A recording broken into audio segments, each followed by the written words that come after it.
Hello, welcome to Have a Tea with me. My name is Chris. We are here for English language conversation practice. If you are learning English, you need to practice your speaking skills or your conversation skills.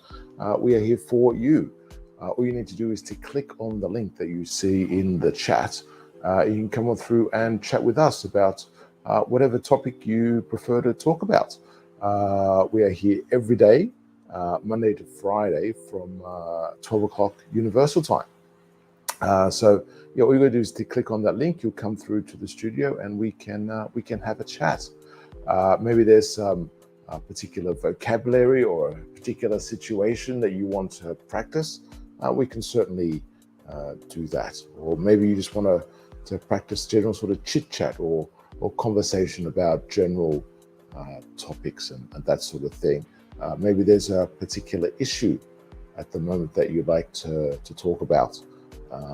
Give your opinion, practice giving your opinion.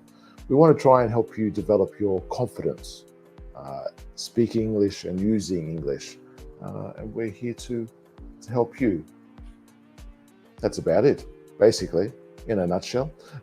If you're watching this on the replay, hello. Maybe you're seeing and you're thinking, 12 o'clock Universal Time is not good for me. You can always send us an email. You see the email at the bottom of the page there, chatonlessonjigsaw@gmail.com. If you send us an email, let us know where you are in the world, what time zone you're in. We can see if we can find a time to do a live stream with you. That's a better time for you. Let us know what days and times are better for you, and we can try and work with that. Okay, so of course for any sort of conversation we need some sort of inspiration. While I'm here by myself, we're going to we've been exploring some different sort of news and websites over the past few days, and we've got this website this time from this is from Italy. It seems to be a well, as you can probably see there from the title, that doesn't make it as not there, but you can see there it's Italy's news in English. It's called The Local. I think The Local has different versions in a few other countries, probably in Europe, if I'm correct. But it has, yes, different things. And I guess one of the things we always do is to look at the way the website is set up, and you can see here it's the way that it's they've got it is they've got the latest news, and you can look through the categories and that sort of thing. Then they've got COVID-19 practical tips about being in Italy and living in Italy, moving there. Information about Italy in general, I guess. Italian language and jobs. So I guess it's targeted more at people who are, of course, living there, but also perhaps expats or people there on a gap year, something like that, or people going to Italy to work for a few years on a contract or something like that, and to give them, I guess, more practical information as well as the news. So it's a variety of things that are provided. So I guess it gives you the ability to go there, and if you want to know sort of what's people are talking about at the moment, it gives you that, while also lets you know sort of what plug you need to use for the PowerPoint and that sort of thing. Okay. That's it. I do like that. What plug you need for the PowerPoint?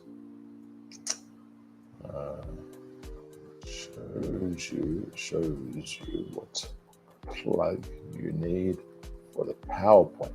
Of course, the PowerPoint is for electricity. You plug something into electricity, and the plug is the cable, the end of the cable that you put in this context. Into the PowerPoint. So yes, absolutely. That's a good thing, isn't it? I guess. Now, Now, I guess we're scanning here at the moment, and it's I like this. I think this, if you're going to move to a country, if you see something like this, I think it could be very useful, very handy. So bureaucracy. So this is bureaucracy, or the other name that we often hear is red tape. So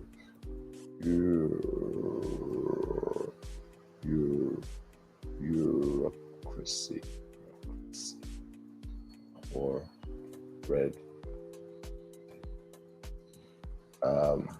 Bureaucracy is one of those difficult words, isn't it? I should just add that to the difficult to spell this. So it's bureau and then cracy. So in theory, it's easy. Bureau and then cracy. But yes, anyway. So bureaucracy is like all the, like it says here, the paperwork, the things you need to do for different maybe government agencies or organizations or immigration or whatever it is, to set everything up, or just to keep things going for a person, for a company, whatever it may be. So in this case, it's talking about the 5 most essential pieces of paperwork you'll need when moving to Italy. So I guess this is more for the setup. Maybe it's like when you probably need to register when you move to the country. You need to probably, I know in some countries, in some cities, you need to like register with the town hall to like give them like an address and location where you are, that sort of stuff. I think maybe that depends on, in some places, maybe the visa and things like that. But yes,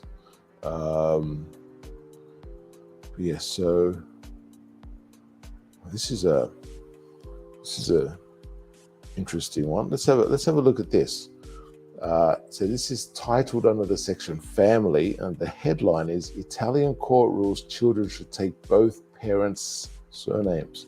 Of course, you have parents there with the apostrophe.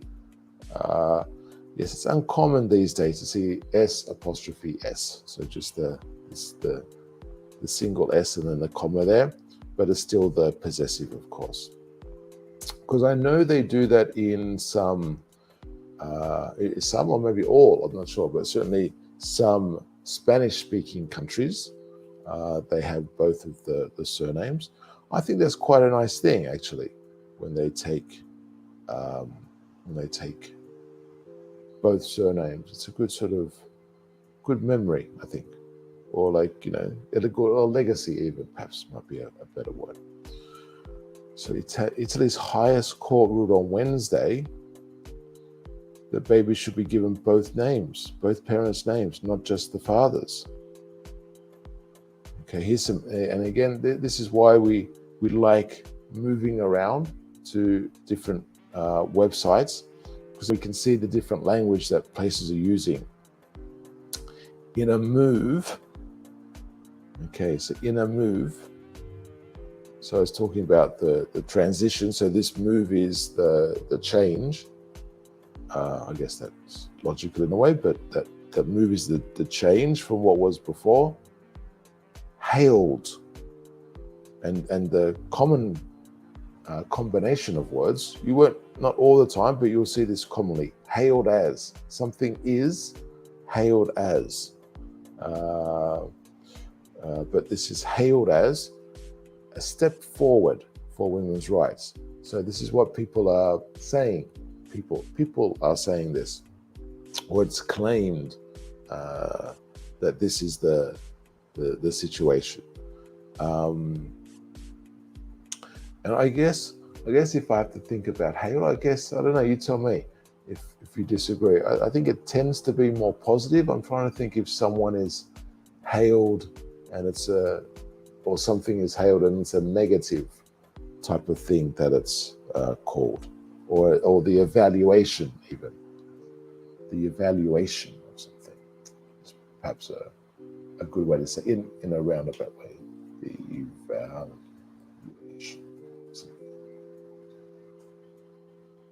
So it's like something happens, and then someone assesses it.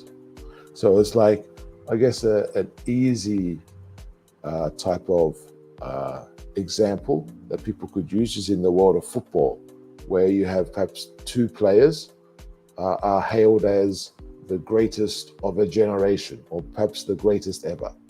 So maybe like people like Cristiano and Messi are hailed as the greatest football players of our time, something like that. So anyway, so a step forward for women's rights. There's a picture there of a newborn, and then there's the caption with the under there. Okay, so the Constitutional Court is the highest court in Italy, and it said, ruled is that's what courts do. So they do rulings. So, but we can say in paraphrasing, but in I guess in a more formal way, you would say rule, because this is the ruling of the court, and certainly a more formal sort of thing. Automatically assigning a child sorry, I need to show you that, shouldn't I? There you go. That's a little bit better. Okay, sorry about that. So automatically assigning a child just the surname of the father was unconstitutional, discriminatory, and detrimental to the identity of the child. That's interesting. So discriminatory could be perhaps obvious and agreeable. Hello, how are you going? Excuse me, I'm going to try and pronounce your name, but I may get it wrong, and excuse me if I do. Yes, I'm going to guess. Yes, but that's very literal for the letters there. That's not always the case. Hope you're doing well. Yes, welcome to the program. Good to have you here. Now, if we're looking back at this article, yes, I guess discriminatory is easy if it's done for one and not done for another. I think that's it. It's interesting that's detrimental to the identity. I think that's an interesting take, an interesting opinion. And called on. Okay, here we go. Called on Parliament to change the law. So it's basically a request. And perhaps you could say, because it's from a court, and the highest court in that land, it's a very solid request, very strong request. So yes, this should be interesting. So what they're saying is, so the child takes the names of both parents in the order agreed by them. Because I think in the Spanish countries that I've seen, it tends to be the father first and the mother second. And that's the way they do it. But in this case, they can change your, and I think in other countries, of course, people can change their names anyway. But I know some people change the order that they have them. So this is with the exception, unless they decide jointly to attribute, this is a nice word, to attribute. It's like to give, or to give someone the credit or something. Because you see the word tribute here, and I guess you see attribute. I'm not sure if at is it, maybe it's like a Latin thing, perhaps, I don't know. But it's like to give a tribute, to give only the surname of one of the two. So basically, they have the choice. That's interesting. It's interesting. Just as a side note, I notice over here, and it's like there's this question: how much parental leave do you get in Italy? This is quite interesting, just in the sense that maybe it's just coincidence that both these websites, news sites, happen to have them. But when we were checking, I can't remember what the name was, but we were checking that New Zealand news site the other day, and they had a story about parental leave as well. That's interesting. Maybe, I don't know, maybe if it's just in those countries, or if there's generally a bigger conversation about parental leave. Oh, that's a beautiful tea. Okay.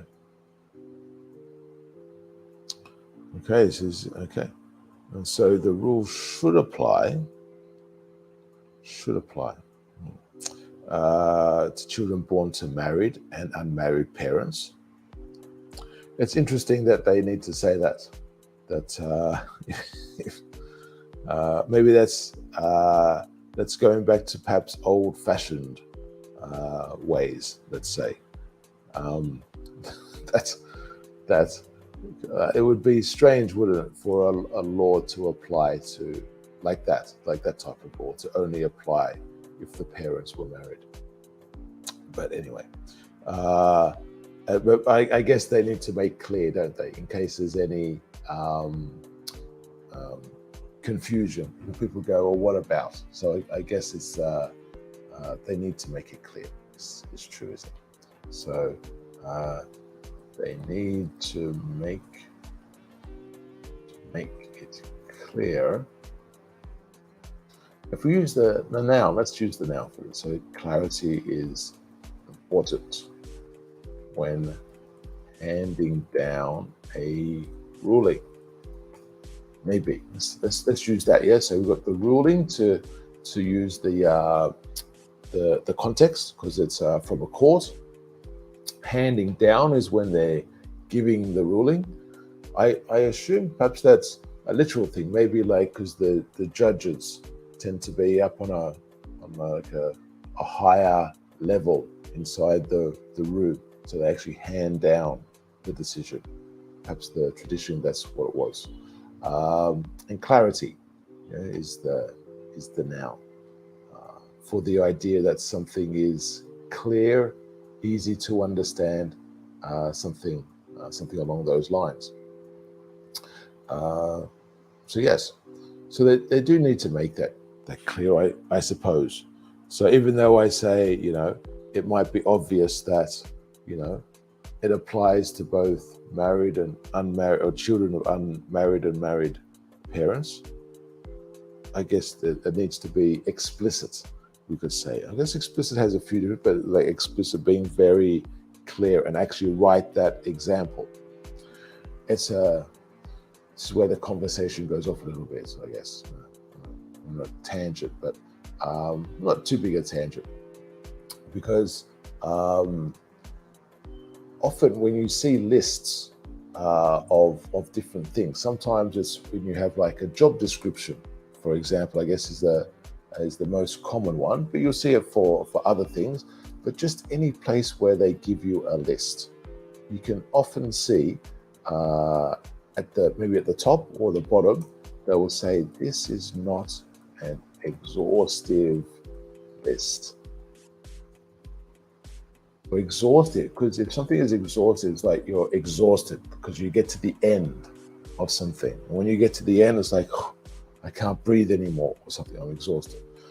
In terms of a metaphor, but when they say it's not an exhaustive list, they're saying there can be more things. We're just giving you some examples. And you'll get that quite often for jobs. Although with job descriptions, they also, I'm not sure in your country, they like in Australia, I guess one of the common ones you might see in a job description is other duties as required. And then basically they list, I don't know, 10, 15, 20 things as the main tasks for your job, and then anything else that we give you, just so they can cover everything that could possibly be. needed. I guess, and it's a legal thing, tends to be, doesn't it? That sort of thing. Okay, so just a quick reminder: you are watching Have a Tea with me. We are here for English language conversation practice. We're here every day, Monday to Friday at 12 o'clock Universal Time. So if you're learning English and you need to practice your speaking and conversation skills, we're here for you. All you need to do is click the link that you see in the comments. You'll see that link in the comments for YouTube, Facebook, and Twitch. If you're watching us on Twitter, you'll need to go to one of the other three to see that link. And you can come through to the studio and we can talk. As easy as that. So you're more than welcome to do that. So even though I'm talking about this article, if you want to come through and chat about something else, absolutely you can come on through and do that. If you want to get in touch with us, our email address is chatonlessonjigsaw@gmail.com. Let us know where you are in the world. And if you find like another time might be more suitable for you, let us know the general times and days that might be better for you. Maybe what you'd like to chat about, and we can see if we can arrange a live stream at that time with you. So chat on lessonjigsaw@gmail.com. You keep seeing that email address running across the bottom of the screen as we continue. Okay, so that's that. So if we go back, now this is interesting. I didn't realize this. What's the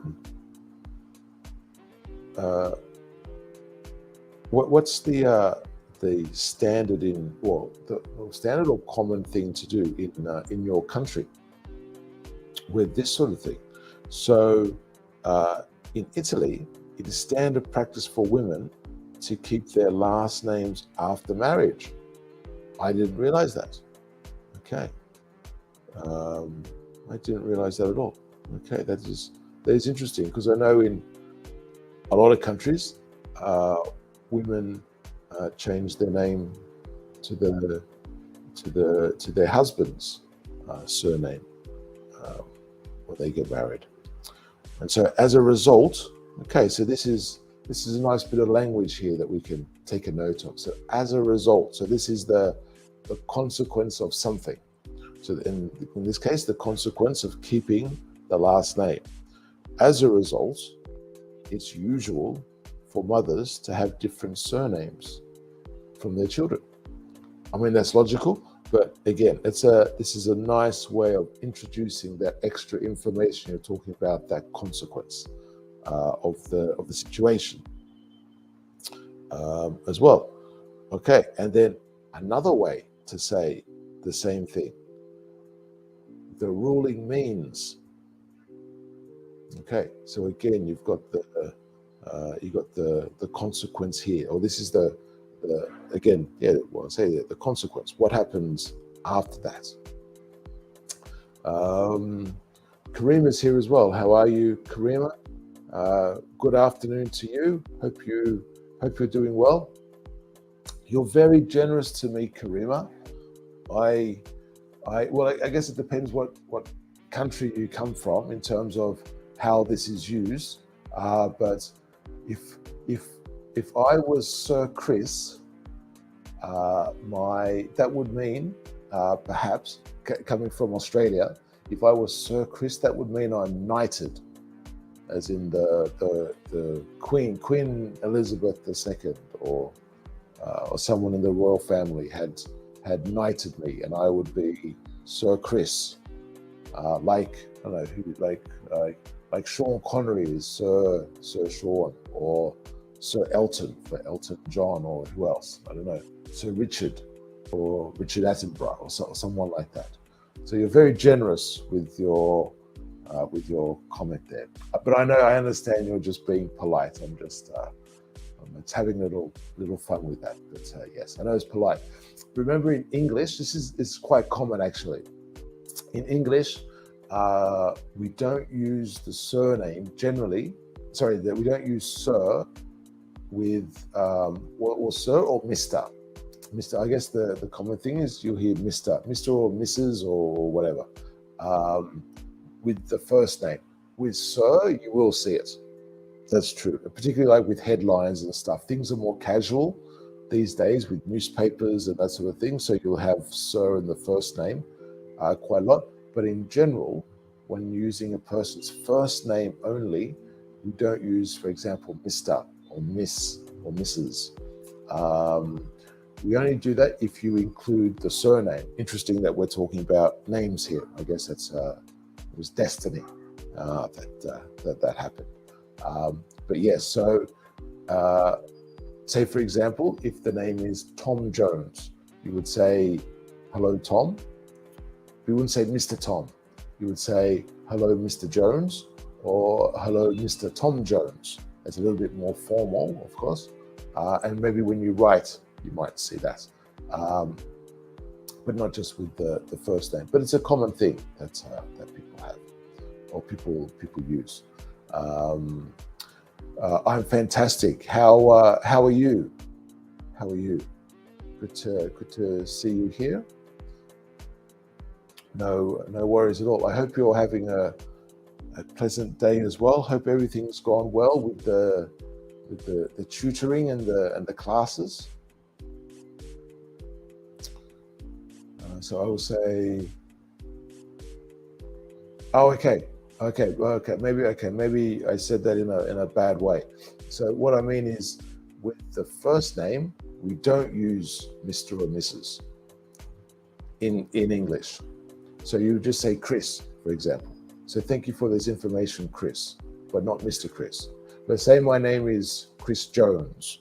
Yeah. So you'd say thank you, Mr. Jones, or thank you, Mr. Chris Jones, to be very formal, let's say. But not Mr. Chris. So it's as I say, I understand from and I assume this is because of different languages. They say Mr. Commonly, or Mr. or Mrs. or whatever, with the first name, but in English, it's not the custom, shall we say, to say that. Classes are going well. That's very good. Very good.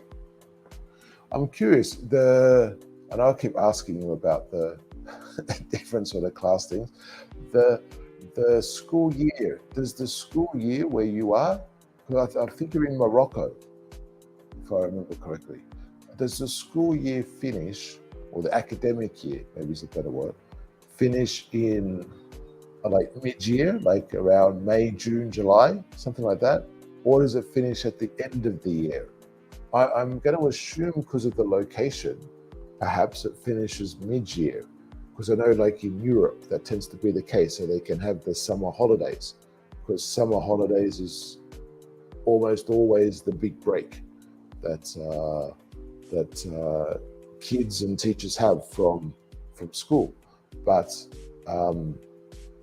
yeah, I'm just curious, because I assume, because it's that part of the northern hemisphere, it would be a similar type of thing.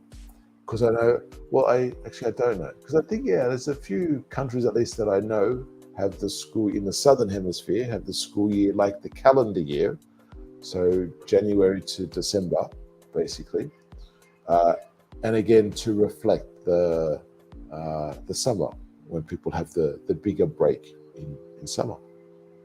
So yes, but I wonder. Let's we continue with see if there's anything else we can use. And when we're looking at articles, remember the good thing to do is, if you see a word, don't just look at the one word and go, oh, okay, that could be a good word. I could use that maybe when I'm writing or something. Also look at the words surrounding it for context, but also just use words around just for common usages. That doesn't mean there's only one use, but you can see an example of the use. Um, so the government is now tasked. This is a nice verb, to be tasked. Um, Tasked with. Okay, this is the combination. You're tasked with, and then you say the activity. So maybe for new students, if we could say, a new student in the school is tasked with learning the routine for the new school. So maybe like when school starts, when the lunch breaks and the meal breaks happen, when there's a recess, uh, what books they need to bring, if they can take their books home, all that sort of stuff, or if they have to keep them at the school, if they have to, I don't know, have things signed by their parents or guardians or something every day, every week, or whatever. There may be different procedures at that school. So a new student may be tasked with learning the new procedures. They may be tasked with reading a guidebook about the school. Or indeed, uh, maybe Karima, you may be tasked with um, showing new students around a school. Or if you have visitors to your city, you may be tasked with showing them around the city or something, as an example. You probably wouldn't say that for that example, because normally if you're showing someone, like, and they're visitors and they're friends, that's not normally a task. Normally it's just something that you do. So it depends on the the the context there, but just as an example of when you could use that. So then they're tasked with detailing. Okay, detailing is nice. So to give details, or to go through the details, detailing how the court's ruling will be implemented. There we go. Future passive, how it will be implemented. Nice. Okay, and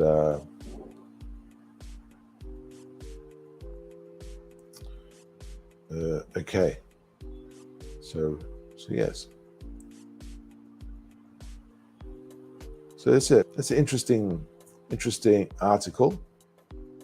So the website that we've been looking at today is called The Local, and I was thinking, because it's local IT, so I do think, okay, so I can see here, in fact. So you will see The Local for Europe, for Austria, Denmark, France, Germany, Italy, Norway, Spain, Sweden, and Switzerland. Okay, so you got a few different versions. Let's crack over to the Austria one as an example. And we're going to say, I'm going to reject all for all of the cookies and see if that works. See if we can avoid the ads coming up. Okay, and this looks to be very similar. So in fact, the structure is pretty much the same with what it has. So it has some local information, a guide for people visiting. I'm assuming then Vienna is the most visited city, being the capital. So it has information about that. And then it just goes into local news and a mixture of other topics that people are talking about. So Korea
Hello, Karima. I hope you can hear me. Hopefully that's okay now. That was a what we would call an internet outage. The internet completely went from everything.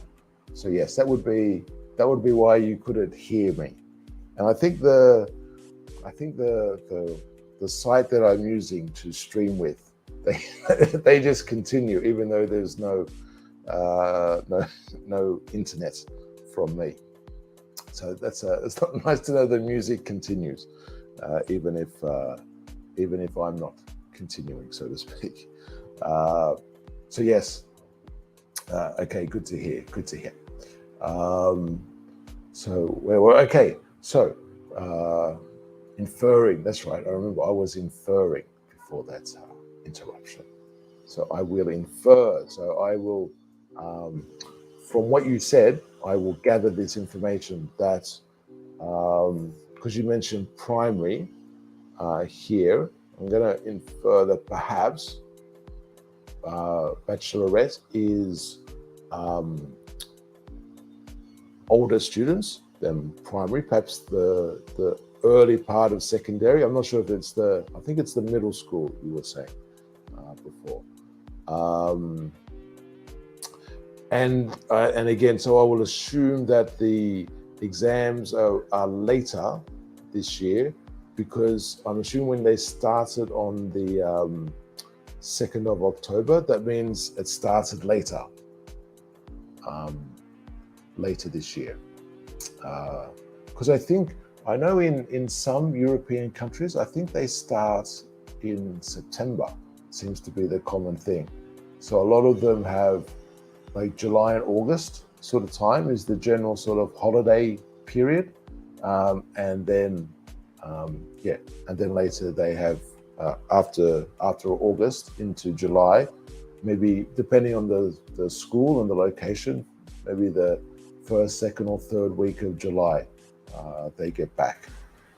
And then I think some other types of schools in October.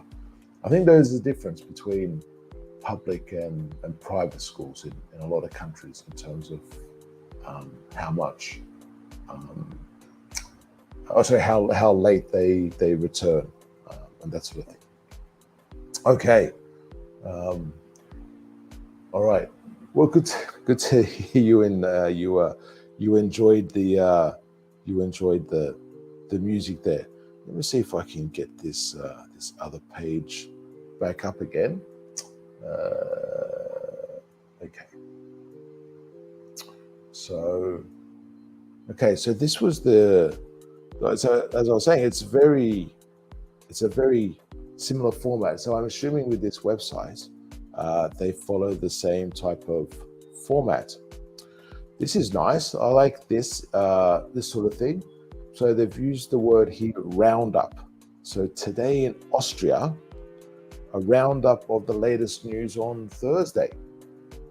So this is like just a collection of the main stories. So if you don't look at any of the other pages or any of the other bits of information, if you just want the main ideas of what's been happening, you look at this roundup. So this collection, another good word to use.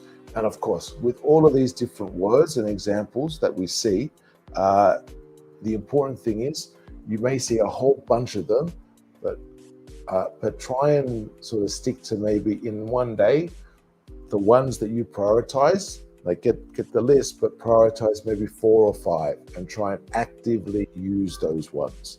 And then maybe other ones lower down the priority list, use for the next day, and then try and get 4 or 5 on that day, and so on. And maybe 4 or 5 sounds like a lot. If that's too many, of course, reduce the number.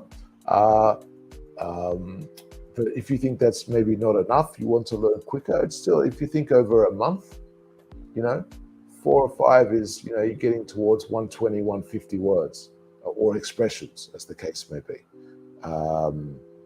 So it's still a worthwhile number, I would argue. So I do like that expression, as the case maybe. Right. So here students cannot study from June. I guess that's study formally in the school. So when they have the exams till July. Okay. I see now. So it's the exams till July, not in July. My mistake. Okay. So maybe the exams start. So maybe the students, do they all have the? I know it's going to be different, I assume, for different schools, unless they have like a particular national exam. I imagine each school does their own exam, probably, I suppose. But I know. Well, I imagine that at the end of different sections of schooling, they will have a national exam, most probably. So that would be on a fixed date, I guess. But for the other schools, they would change depending on the school, what they want to do. And in summer, it's so hot. When the temperature rises to 50 degrees Celsius. Yes, that is hot, isn't it? It is quite uncomfortable. So this is it's a very practical reason not to have school during that time. Absolutely. And we say the temperature rises just because it seems to happen. Something normally when we say raise is something where it's done. Someone does it. So, for example, you can raise children. As an example, you actually do something to them. You teach them, you show them, you give them clothes, you give them education, that sort of stuff. You raise children.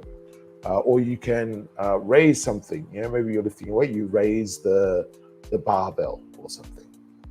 So that's raise. So there's like let's say a manual action involved in it, generally speaking.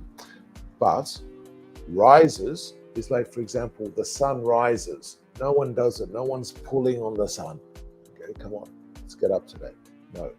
So the sun just rises, like it magically happens in a way. Or bread, same sort of thing. When bread rises, if there's yeast or whatever in the dough, the bread rises, and it's like magic. No one's there pulling the bread up. So it's the same type of meaning in terms of something goes up, but it's just a slight difference in terms of how it happens, let's say, between rise and raise. So that's a good one to take a note of, I guess. They are very similar, and of course, like we say, the meaning is the same basically. Like you say, it's like to increase. So yes, but that temperature that's a high temperature. It's so high, and if it's consistently that temperature, that's difficult. Like what we would call a heat wave. Just that same temperature all the time. And okay, so there are national exams. Okay, nice. All right, that's a good thing. So I guess that's when you had the date then. So for the national exams, they have the specific date, which of course makes sense. It would be strange, wouldn't it, if they maybe I don't know, maybe some countries did that, or some places did that, where they said this is the exam, and then the students traveled maybe in the old days, and they went and they go, oh, I've got the exam, or something like that. Maybe, I don't know. But that would be a good story anyway, if that was. Maybe it wasn't the case. Perhaps they had that forethought anyway. Forethought. A thought before something. Forethought. Okay. I like the spelling there. No, I like that. Okay.